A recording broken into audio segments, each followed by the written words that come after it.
साथियों, आप सभी का विजय के प्लेटफॉर्म पर स्वागत है। इस वीडियो में हम लोग करंट अफेयर की मैगजीन है घटनासार, इसके करंट अर्धवार्षिक वाला जो संस्करण है, जिसमें जनवरी 2020 से लेकर के अगस्त 2020 तक के मध्य के करंट अफेयर को संकलित किया गया है, जो आपके आगामी समीक्षा अधिकारी 2016 की परीक्षा और पीसीएस 2020 की परीक्षा के लिए काफ़ी महत्वपूर्ण है। तो इस मैगजीन के अभी तक हम लोगों ने अद्यतन सार संग्रह वाला पोर्शन, राष्ट्रीय घटनाओं की अर्धवार्षिकी, अंतर्राष्ट्रीय घटनाओं की अर्धवार्षिकी और आर्थिक घटनाओं की अर्धवार्षिकी इसको कंप्लीट कर चुके हैं। और आज की वीडियो में हम लोग उत्तर प्रदेश विशेष से संबंधित जो भी करंट अफेयर हैं उनकी चर्चा हम लोग यहाँ पर करेंगे। तो चर्चा को प्रारंभ करते हैं। सबसे पहले हम लोग बात करेंगे उत्तर प्रदेश कामगार और श्रमिक आयोग के बारे में। तो 16 जून 2020 को उत्तर प्रदेश मंत्रिपरिषद की बैठक में उत्तर प्रदेश कामगार और श्रमिक सेवा योजना एवं रोजगार आयोग के गठन का निर्णय लिया गया है। नवगठित आयोग कामगारों और श्रमिकों की सामाजिक एवं आर्थिक सुरक्षा तथा उनके सर्वांगीण विकास के उद्देश्यों की प्राप्ति हेतु गठित किया गया है।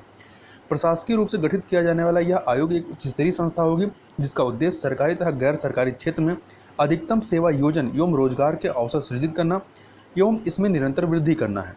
मुख्यमंत्री अथवा उनके द्वारा मनोनीत कैबिनेट मंत्री आयोग का अध्यक्ष होगा तथा श्रम योजना मंत्री इसके संयोजक होंगे। साथ ही उद्योग विकास मंत्री और सूक्ष्म लघु एवं मध्यम उद्यम तथा निर्यात प्रोत्साहन मंत्री आयोग के 2 उपाध्यक्ष होंगे। आयोग सदस्यों में कृषि मंत्री, ग्राम विकास मंत्री, पंचायती राज मंत्री, कृषि उत्पादन आयुक्त, अपर मुख्य सचिव, प्रमुख सचिव श्रम एवं सेवा योजन शामिल होंगे तथा अवस्थापन एवं औद्योगिक विकास आयुक्त आयोग के सदस्य सचिव होंगे। अगला है काशी में देश का पहला कौशल विकास विश्वविद्यालय बनाया जाएगा। तो सरकार ने बनारस में प्रदेश के पहले कौशल विश्वविद्यालय खोलने का निर्णय जुलाई 2020 में लिया है। तो याद रखिए कहाँ पर खोला जाएगा, तो बनारस में। यह पूर्वांचल के युवाओं के लिए वरदान सिद्ध होगा तथा विश्वविद्यालय में कौशल मिशन के तहत तकनीकी एवं व्यावसायिक शिक्षा देने के साथ ही शोध भी होंगे। इसके अलावा निजी कंपनियों की मदद से बाजार में मांग के अनुरूप अनुबंध पर पाठ्यक्रम भी संचालित होंगे। कौशल विकास मंत्रालय ने इस संबंध में जिला प्रशासन से प्रस्ताव मांगा है तथा विश्वविद्यालय के लिए करीब 30 से 50 एकड़ जमीन की आवश्यकता होगी। प्रशासन ने बनारस के पिंडारा में स्थित करीब 100 एकड़ सरकारी जमीन में हिस्सा देने की तैयारी शुरू कर दी है। अगला है आत्मनिर्भर उत्तर प्रदेश रोजगार अभियान के बारे में। तो प्रधानमंत्री नरेंद्र मोदी ने जून 2020 में उत्तर प्रदेश में वर्चुअली एक पथ प्रदर्शक योजना, जिसका नाम है आत्मनिर्भर उत्तर प्रदेश रोजगार योजना, इसका शुभारंभ किया है। इस योजना का उद्देश्य हाल के दिनों में अन्य राज्यों से लौटे राज्य के प्रवासी श्रमिकों के लिए रोजगार का अवसर उपलब्ध कराना है। यह योजना उत्तर प्रदेश के 31 जिलों में, याद रखिएगा पूरे उत्तर प्रदेश के 75 जिलों में नहीं बल्कि केवल 31 जिलों में शुरू की गई है, जिसमें लगभग 25,000 से अधिक प्रवासी कामगार रोजगार प्राप्त कर सकेंगे। अगला है रोजगार छतरी योजना। तो 18 जुलाई 2020 को मुख्यमंत्री योगी आदित्यनाथ ने नवीन रोजगार छतरी योजना की शुरुआत की है। और ध्यान रखिएगा यह योजना अनुसूचित जाति के गरीब व्यक्तियों के सर्वांगीण विकास के लिए शुरू की गई है। अगला है उत्तर प्रदेश की नई स्टार्टअप नीति 2020 के संबंध में। तो 8 जुलाई 2020 को मुख्यमंत्री योगी आदित्यनाथ की अध्यक्षता में हुई कैबिनेट बैठक में स्टार्टअप नीति 2020 को मंजूरी दी गई है। इससे प्रदेश में 1.5 लाख लोगों को रोजगार मिलेगा। स्टार्टअप नीति से 50,000 लोगों को प्रत्यक्ष और 1 लाख को अप्रत्यक्ष रूप से रोजगार मिलेगा। वर्तमान में प्रदेश में 1800 से अधिक स्टार्टअप पंजीकृत हैं। इस नीति से कृषि, स्वास्थ्य, ऊर्जा, खादी, शिक्षा, पर्यटन, परिवहन के क्षेत्र में स्टार्टअप को प्रोत्साहित किया जाएगा। अगला है मुख्यमंत्री शिक्षुता प्रोत्साहन योजना। तो 8 जुलाई 2020 को मुख्यमंत्री योगी आदित्यनाथ की अध्यक्षता में हुई मंत्रिमंडल की बैठक में इस योजना को मंजूरी प्रदान की गई है। इस योजना के अंतर्गत ITI से प्रशिक्षित 85,000 युवकों को अप्रेंटिस कराने वाली कंपनियों को 2500 रुपये प्रतिमाह प्रतिपूर्ति के रूप में दिया जाएगा। मुख्यमंत्री शिक्षुता प्रोत्साहन योजना के लिए बजट में 100 करोड़ रुपए की व्यवस्था की गई है। योजना का लाभ उसी प्रशिक्षु को मिलेगा जिसने अपना पंजीकरण राष्ट्रीय शिक्षुता प्रोत्साहन योजना में कराया होगा तथा केंद्र की राष्ट्रीय शिक्षुता प्रोत्साहन योजना की तर्ज पर राज्य सरकार ने भी मुख्यमंत्री योजना इसी वर्ष शुरू करने का निर्णय लिया है। राज्य सरकार इसमें 1,000 रुपये की प्रतिपूर्ति करेगी। राष्ट्रीय योजना में ITI प्रशिक्षित युवकों को अप्रेंटिस कराने वाली कंपनियों द्वारा हर माह तय मानदेय दिया जाता है तथा राशि का 25% या अधिकतम 15,000 रुपये केंद्र जो है कंपनी को प्रतिपूर्ति करता है, ताकि कंपनियों पर आर्थिक बोझ ना पड़े और उन्हें प्रोत्साहित किया जा सके। आगे चलते हैं। अगला है CISF की तर्ज पर उत्तर प्रदेश में UPSSF के गठन का निर्णय लिया गया। तो केंद्र सरकार के CISF की तर्ज पर उत्तर प्रदेश में भी UPSSF, जिसका पूरा नाम क्या है, Uttar Pradesh special security force के गठन की प्रदेश सरकार की योजना है। इस आशय का निर्णय मुख्यमंत्री श्री योगी आदित्यनाथ की अध्यक्षता में 26 जून 2020 को संपन्न एवं उच्च स्तरीय बैठक में लिया गया है। अदालतों की सुरक्षा व्यवस्था के लिए इस तरह के सुरक्षा बल के गठन के लिए प्रदेश सरकार को निर्देश जो है उच्च न्यायालय ने दिया था। नया प्रस्तावित सुरक्षा बल UPSSF का प्रदेश में जनपदीय न्यायालयों के अतिरिक्त मेट्रो रेल, औद्योगिक संस्थानों, हवाई अड्डों, धार्मिक स्थलों एवं अन्य संस्थानों की सुरक्षा हेतु प्रयोग किया जाएगा। अगला है, कुशीनगर को अंतर्राष्ट्रीय हवाई अड्डे का दर्जा दिया गया है। तो केंद्रीय मंत्रिमंडल ने उत्तर प्रदेश के कुशीनगर हवाई अड्डे को अंतर्राष्ट्रीय हवाई अड्डे के रूप में विकसित करने के प्रस्ताव को मंजूरी दी है। इस आशय का निर्णय जो है प्रधानमंत्री श्री नरेंद्र मोदी की अध्यक्षता में केंद्रीय मंत्रिमंडल की 24 जून 2020 की बैठक में लिया गया। अगला है बिकरू कांड। तो याद रखिएगा बिकरू कांड के बारे में।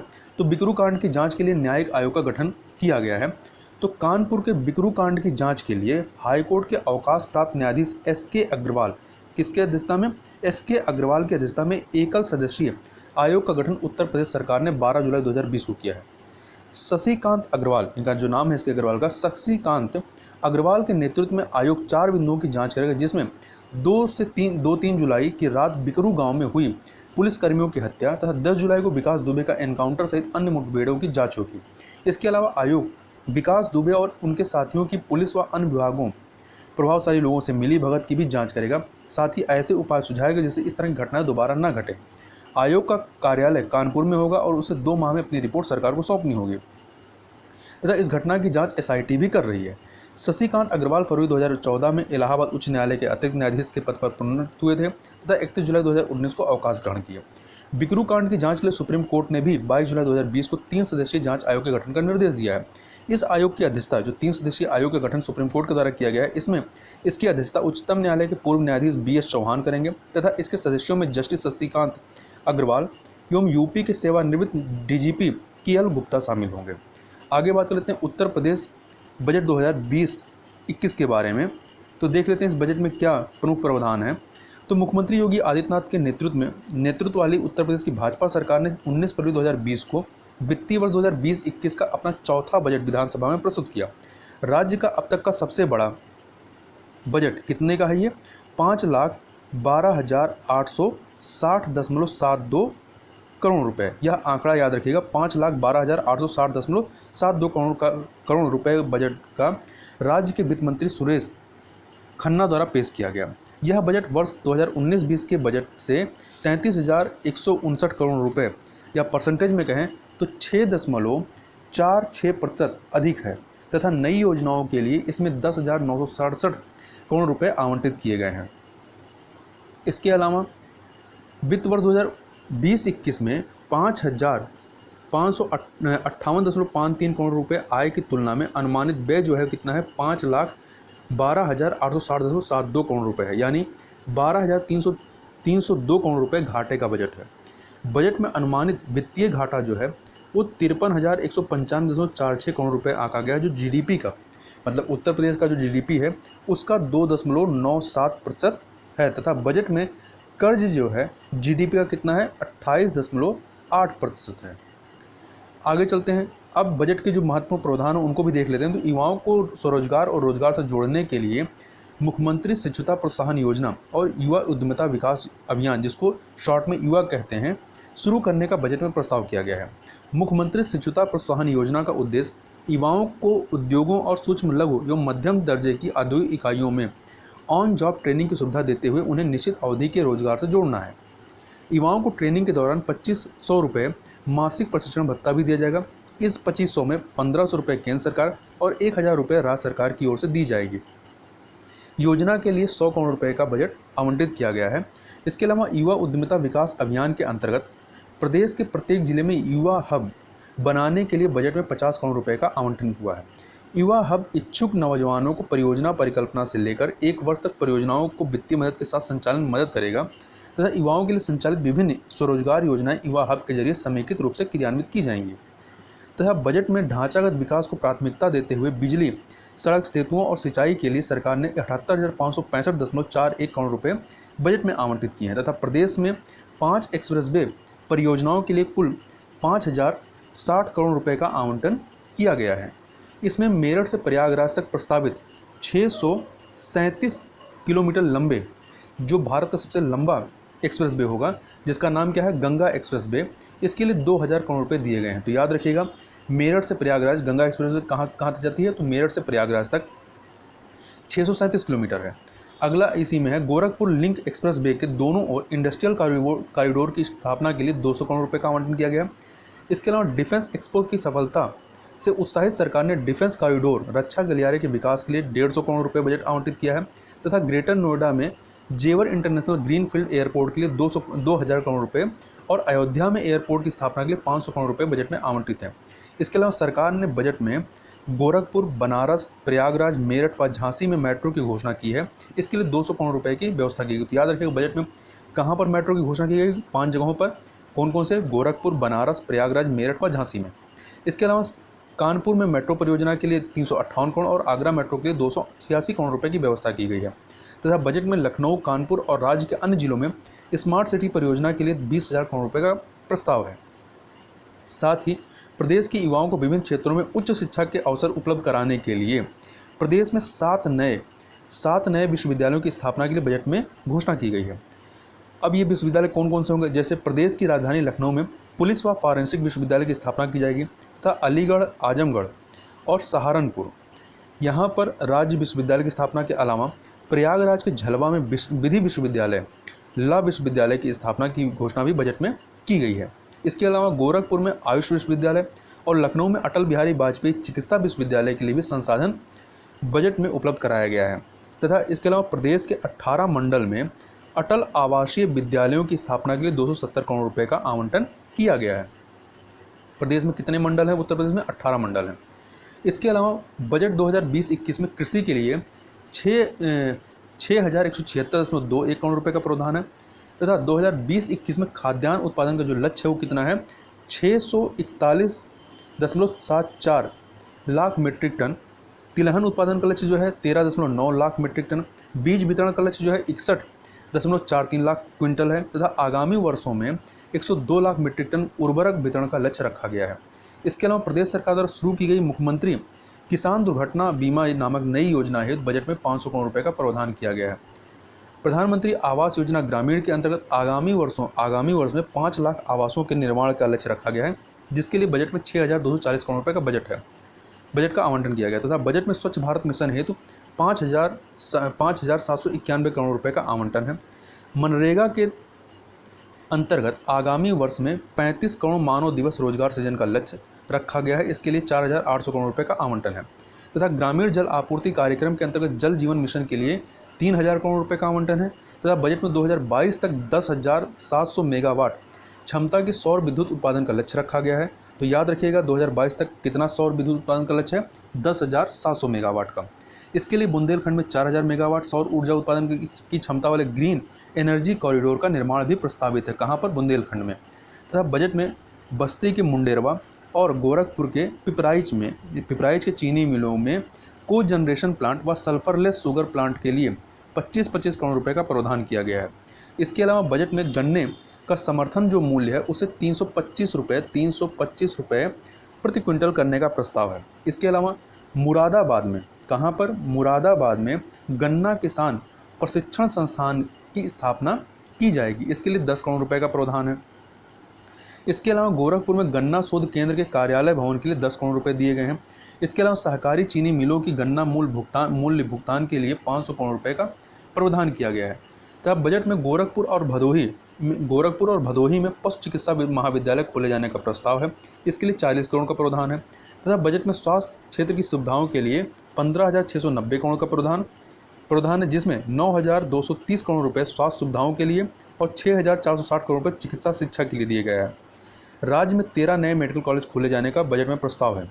अब इनके लिए जो जिले चुने गए हैं, ये 13 मेडिकल कॉलेज कहाँ कहाँ स्थापित किए जाएंगे, तो 13 जिले कौन से हैं, बुलंदशहर, बिजनौर, औरैया, पीलीभीत, लखीमपुर खीरी, कानपुर देहात, ललितपुर, गोंडा, सुल्तानपुर, कुशीनगर, सोनभद्र, कौशाम्बी, चंदौली। अब बजट के कुछ मुख्य बिंदुओं को एक बार देख लेते हैं। तो बजट में राज्य को 1 ट्रिलियन की इकोनॉमी बनाने का लक्ष्य निर्धारित है तथा 2020-21 के बजट का आकार जो है कितना रहा है, 5,12,860.72 करोड़, जो कि वर्ष 2019-20 की तुलना में 6.9% अधिक था। इसके अलावा बजट में 10,967.87 करोड़ की नई योजनाएं भी शामिल की गई हैं। इसके अलावा पूंजीगत परिव्यय, जिसमें विकास और निर्माण कार्यों पर खर्च को शामिल किया जाता है, के लिए 81,209.449 करोड़ रुपए का प्रावधान किया गया है तथा राज्य के स्वयं के कर राजस्व से 166.021 करोड़ रुपए मिलने का अनुमान है। इसके अलावा राज्य जीएसटी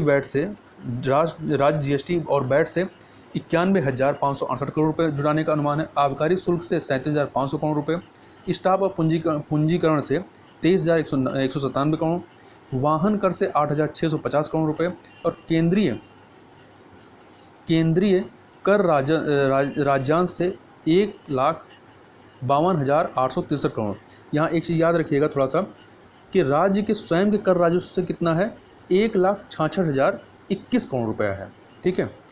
इसके अलावा केंद्र से सहायता अनुदान कितना है, 72,504.73 करोड़ रुपए है तथा राजकोषीय घाटा जो है वो सकल राज्य घरेलू उत्पाद का 2.97% यह बताया गया है।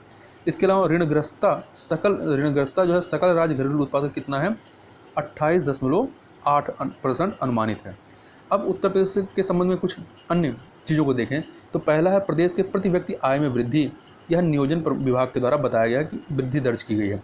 तो उत्तर प्रदेश विकास की राह पर अग्रसर है। यहाँ प्रति व्यक्ति आय में 5.9% कितना 5.9% की बढ़ोतरी हुई है। इसके साथ ही सकल घरेलू उत्पाद में भी वृद्धि हुई है। प्रदेश नियोजन विभाग के तहत अर्थ एवं संख्या प्रभाग द्वारा वित्तीय वर्ष 2019-20 के आंकड़े 20 फरवरी 2020 को जारी किए गए हैं, जिसके अनुसार सकल घरेलू उत्पाद में 4.4% की वृद्धि अनुमानित है तथा कृषि, पशुधन, वन, मत्स्य खनन में 2.2% की, विनिर्माण, बिजली, गैस, जल आपूर्ति और निर्माण कार्य में 1.1% की और सेवा क्षेत्र में 7.5% की वृद्धि अनुमानित है। इस तरह इस अवधि में सेवा क्षेत्र में सर्वाधिक वृद्धि दर्ज की गई है।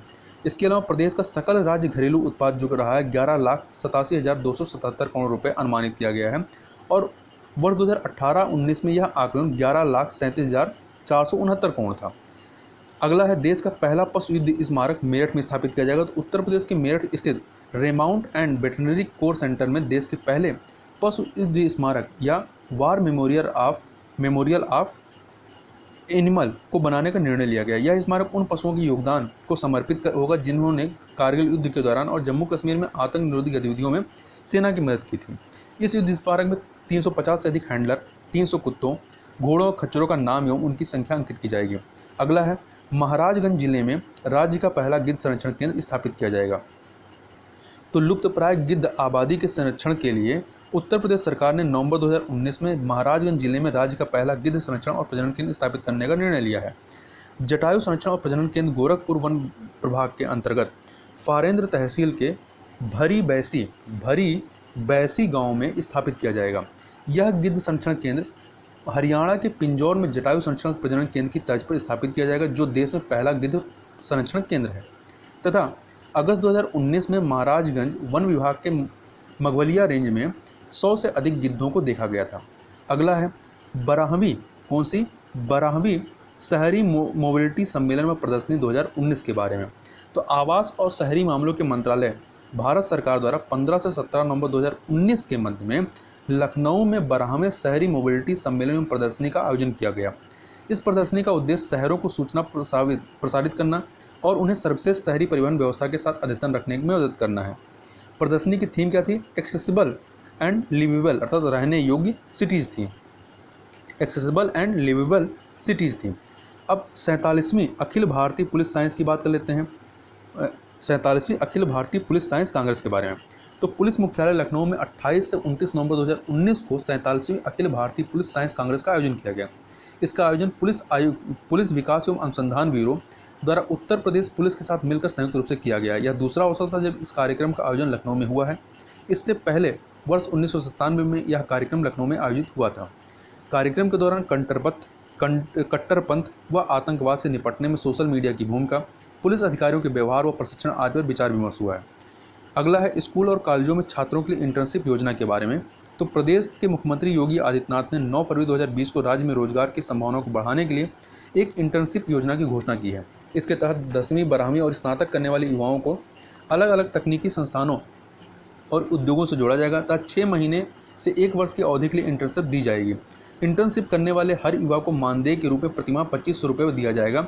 इसमें 1500 रुपये केंद्र सरकार और 1000 रुपये प्रदेश सरकार देगी। इंटर्नशिप पूरी होने के बाद युवाओं के प्लेसमेंट की व्यवस्था भी सरकार करेगी। इसके लिए HR सेल का गठन किया जाएगा। अगला है जेवर अंतर्राष्ट्रीय हवाई अड्डे का निर्माण जो है वो स्विट्जरलैंड की कंपनी द्वारा किया जाएगा। उत्तर प्रदेश में नोएडा में प्रस्तावित जेवर इंटरनेशनल एयरपोर्ट, जिसे देश का पहला ग्रीन एयरपोर्ट कहा जा रहा है, का पहला चरण 2023 तक पूरा होने की संभावना है तथा PPP पब्लिक प्राइवेट पार्टनरशिप आधारित इस एयरपोर्ट का निर्माण जो है स्विट्जरलैंड की ज्यूरिख एयरपोर्ट इंटरनेशनल AG द्वारा किया जाएगा। तथा इसके अलावा ज्यूरिख इंटरनेशनल की बोली जो है सबसे अधिक रही, कितनी थी? 400.97 प्रति व्यक्ति इनकी फीस पाई गई थी, जिसके बाद 29 नवंबर 2019 को उसको एयरपोर्ट के निर्माण का ठेका मिला था। अब ये प्रति यात्री फीस क्या होती है? तो प्रति यात्री फीस वह होती है जो एयरपोर्ट का रखरखाव करने वाली कंपनी यात्रियों से वसूलती है और सरकार के पास जमा करती है। जेवर हवाई अड्डे का नाम नोएडा इंटरनेशनल ग्रीनफील्ड एयरपोर्ट होगा, जो देश का सबसे बड़ा और देश का पहला ग्रीन एयरपोर्ट होगा। आगे चलते हैं। अगला है लखनऊ और गौतम बुद्ध नगर में पुलिस आयुक्त प्रणाली के बारे में। तो उत्तर प्रदेश कैबिनेट ने राज्य की पुलिस व्यवस्था की दृष्टि से एक महत्वपूर्ण निर्णय लेते हुए 13 जनवरी 2020 को राजधानी लखनऊ और गौतम बुद्ध नगर जिलों में पुलिस आयुक्त प्रणाली लागू करने की स्वीकृति प्रदान की। तो कहाँ पर? लखनऊ और गौतम बुद्ध नगर जिलों में। दोनों ही जिलों में 15 अधिनियमों जैसे कि दंड प्रक्रिया संहिता, गुंडा एक्ट, गैंगस्टर एक्ट, संबंधित कानून व्यवस्था सहित जो है प्रशासनिक अधिकार पुलिस कमिश्नर प्रणाली के अंतर्गत आएंगे। अपर पुलिस महानिदेशक प्रयागराज सुजीत पांडे जो हैं लखनऊ के पहले पुलिस आयुक्त होंगे, जबकि अपर पुलिस महानिदेशक मेरठ परिक्षेत्र आलोक सिंह गौतम बुद्ध नगर के पहले पुलिस आयुक्त होंगे, नियुक्त किए गए हैं। लखनऊ और गौतम बुद्ध नगर को महानगर क्षेत्र भी घोषित किया गया है तथा जटिल शहरी केंद्रित मुद्दों को हल करने के लिए कई राज्यों ने दोहरी प्रणाली को आयुक्त प्रणाली के साथ बदल दिया है। इस प्रणाली के अंतर्गत किसी विशेष जिले में सामान्यतः महानगरों में जो शक्तियाँ प्रशासनिक अधिकारियों के पास होती हैं वह शक्तियाँ पुलिस कमिश्नर को दे दी जाती हैं। आयुक्त प्रणाली के तहत पुलिस आयुक्त जो होता है जिलाधिकारी को रिपोर्ट नहीं करता है, बल्कि सीधे सरकार को रिपोर्ट करता है। अगला है प्रदेश की पहली महिला PSC बटालियन के बारे में। तो गोरखपुर के खाद्य कारखाना परिसर में मुख्यमंत्री योगी आदित्यनाथ ने प्रदेश के पहले PSC महिला बटालियन भवन की आधारशिला 9 फरवरी 2020 को रखी है तथा 397 करोड़ रुपए की लागत से बनने वाले अनावासीय भवन यह कई अत्याधुनिक सुविधाओं से युक्त होगा। आगे चलते हैं। अगला है अब घाघरा नदी का नाम सरयू होगा। तो मुख्यमंत्री योगी आदित्यनाथ की अध्यक्षता में 13 जनवरी 2020 को प्रदेश कैबिनेट की बैठक में घाघरा नदी का नाम बदलकर सरयू नदी करने के प्रस्ताव को मंजूरी प्रदान की गई है। अब इस प्रस्ताव को गृह मंत्रालय की अनुमति के लिए भेजा गया है। गोंडा जिले के पस्का सुकर क्षेत्र में स्थित ग्राम चंदापुर किटौली से रेवलगंज बिहार तक के क्षेत्र में राजस्व अभिलेखों में घाघरा नदी का नाम बदलकर सरयू नदी करने के प्रस्ताव को कैबिनेट ने मंजूरी दी है। चूँकि देश में नदी जो है राष्ट्रीय संपदा घोषित है, संविधान के संघ सूची के संघ सूची के अंतर्गत जो 56वां विषय है, तो क्रमांक 56 पर नदी संबंधी प्रकरण का उल्लेख है, जिस पर निर्णय का अधिकार केंद्र सरकार को है। केंद्र की अनुमति मिलने के बाद घाघरा की जगह राजस्व अभिलेखों में सरयू दर्ज कर दिया जाएगा। घाघरा नदी जो है नेपाल में कर्णाली व चीन में जियागलाहे और चीन में जियागलाहे के नाम से जानी जाती है। यह उत्तर भारत में बहने वाली गंगा की प्रमुख सहायक नदी है। यह नदी दक्षिण तिब्बत के ऊंचे पर्वत शिखर, हिमालय के ऊंचे पर्वत शिखर में माप चाचुंगो हिमनद से निकलती है तथा हिमालय से निकलकर नेपाल में बहती हुई घाघरा भारत में ब्रह्मघाट स्थान पर शारदा नदी से मिलती है। दोनों नदियों के संगम के बाद यह नदी घाघरा के नाम से जानी जाती है। निचली घाघरा नदी को सरयू नदी के नाम से भी जाना जाता है। इसका वर्णन रामायण में भी है तथा याद रखिएगा अयोध्या जो है वो सरयू नदी के दाएं किनारे पर अवस्थित है। अगला है कि मिर्ज़ापुर में प्रदेश का पहला गौ अभ्यारण्य स्थापित किया जाएगा। तो मुख्यमंत्री योगी आदित्यनाथ ने मिर्ज़ापुर के हालिया ब्लॉक गजरिया गांव में प्रदेश के पहले गौ अभ्यारण्य का शिलान्यास 29 जनवरी 2020 को किया है। अभ्यारण्य जो है 52 बीघा भूमि में बनाया जाएगा। इसकी अनुमानित लागत 52 लाख रुपए है। अगला है उत्तर प्रदेश के 6 वेटलैंड जो हैं एक साथ रामसर साइट घोषित किए गए हैं। रामसर कन्वेंशन के गठन के करीब 5 दशक बाद मुख्यमंत्री योगी आदित्यनाथ की पहल पर प्रदेश के 6 वेटलैंड आर्द्रभूमि एक साथ रामसर साइट की सूची में शामिल किए गए हैं। इसके अलावा 6 और वेटलैंड को रामसर साइट घोषित करने के लिए रामसर कन्वेंशन विचार कर रहा है। 29 जनवरी 2020 को केंद्रीय वन मंत्री प्रकाश जावड़ेकर ने इसकी घोषणा की।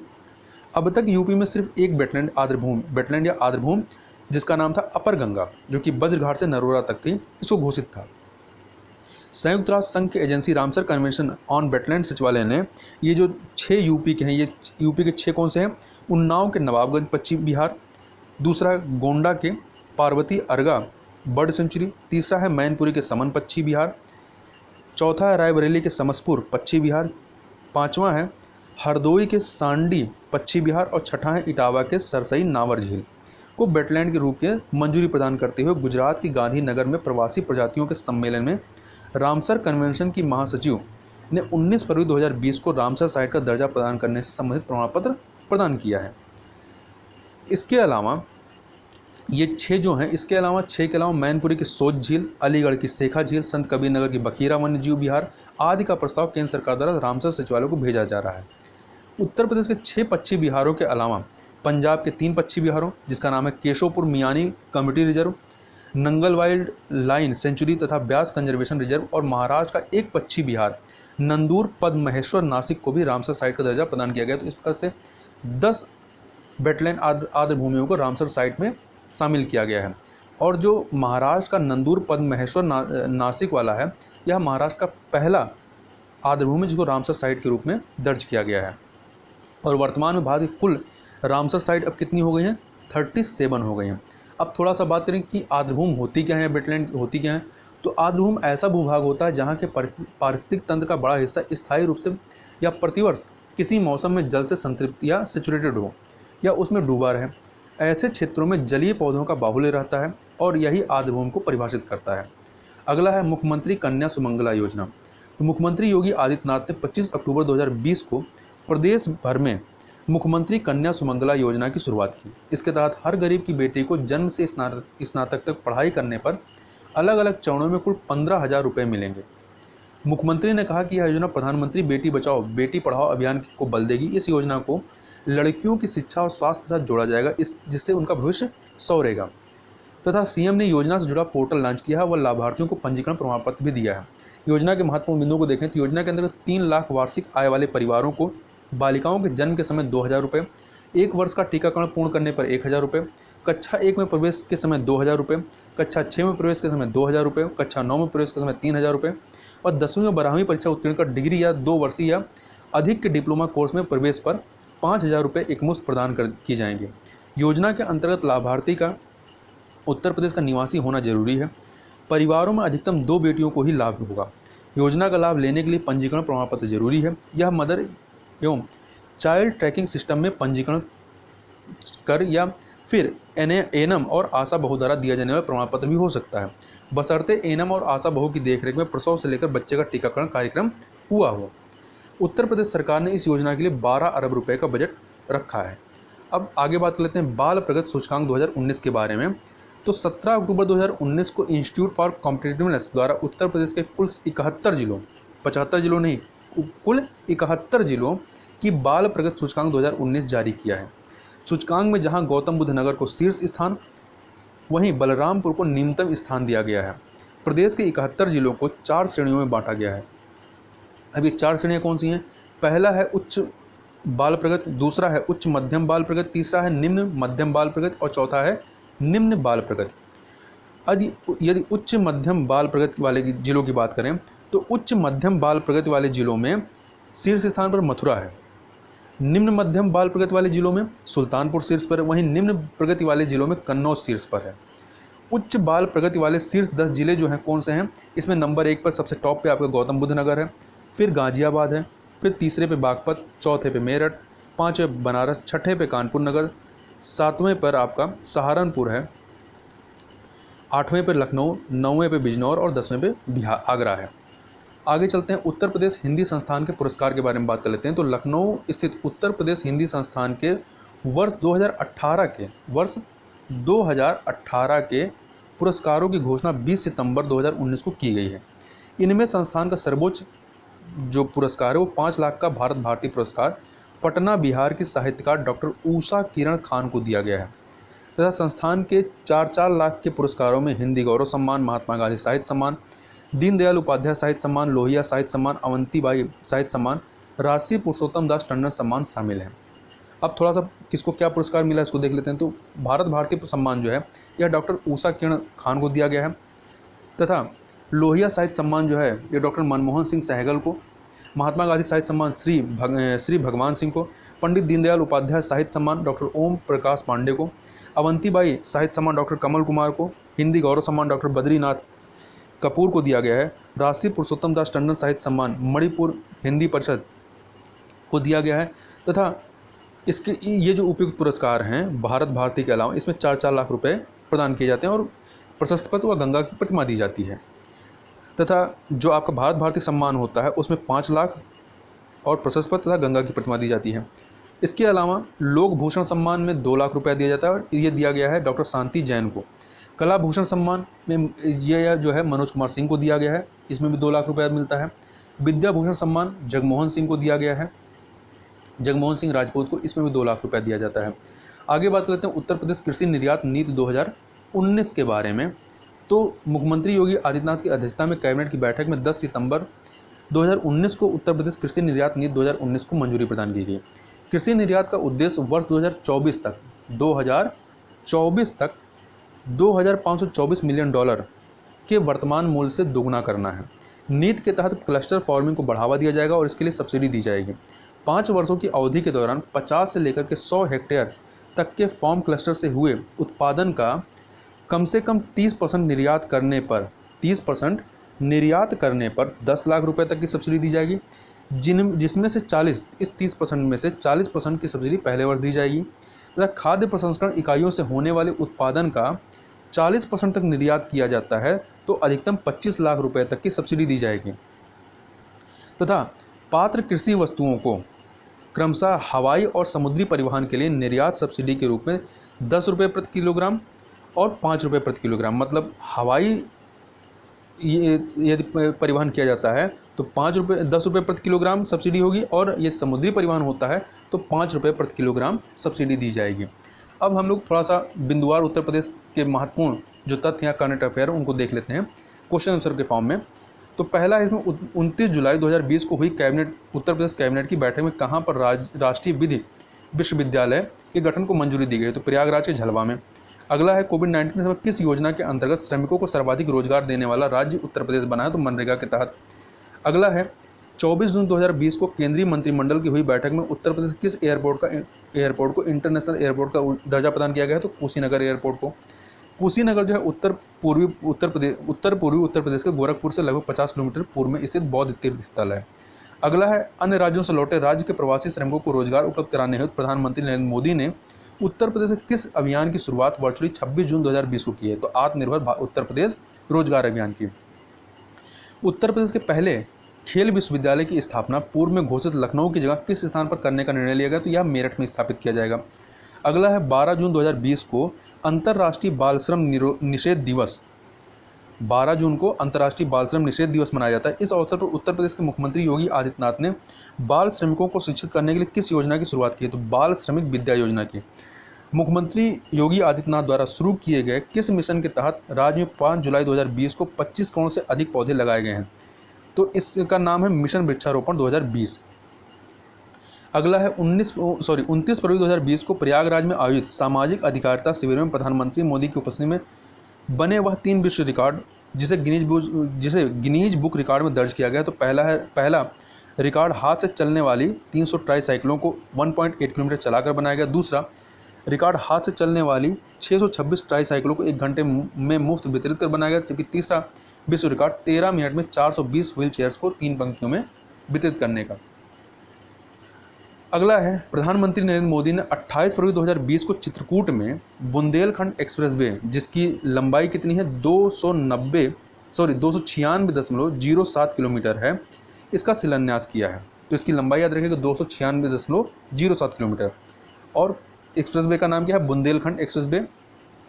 कहाँ से प्रारंभ होगी, चित्रकूट से इसका क्या कहते हैं शिलान्यास किया है। तो यह एक्सप्रेसवे कुल कितने जिलों से होकर गुजरेगी, तो यह जो एक्सप्रेसवे है कुल 7 जिलों से होकर के गुजरेगी। अब ये 7 जिले कौन से हैं इनको एक बार देख लीजिए और याद रखिएगा। चित्रकूट, बांदा, हमीरपुर, महोबा, जालौन, औरैया और इटावा। एक बार दोबारा सुन लीजिए, चित्रकूट, बांदा, हमीरपुर, महोबा, जालौन, औरैया और इटावा। अगला है उत्तर प्रदेश के वित्त मंत्री सुरेश खन्ना ने 19 फरवरी 2020 को वित्तीय वर्ष 2020-21 के लिए कुल कितने करोड़ रुपए का बजट प्रस्तुत किया है? तो 5,12,860.72 करोड़ का। अगला है राज्य नियोजन विभाग के अंतर्गत अर्थ एवं संख्या प्रभाग द्वारा 20 फरवरी 2020 को प्रस्तुत रिपोर्ट में उत्तर प्रदेश में वित्तीय वर्ष 2019-20 में प्रति व्यक्ति आय में कितने प्रतिशत की वृद्धि का अनुमान लगाया गया है? तो 5.9% का। 17 फरवरी 2020 को उत्तर प्रदेश में कहां पर प्रगतिशील कृषक सम्मेलन का आयोजन किया गया था? लखनऊ में। अगला है प्रदेश का पहला रात्रि बाजार कहां पर 2 जून 2020 से कार्य करना प्रारंभ कर देगा?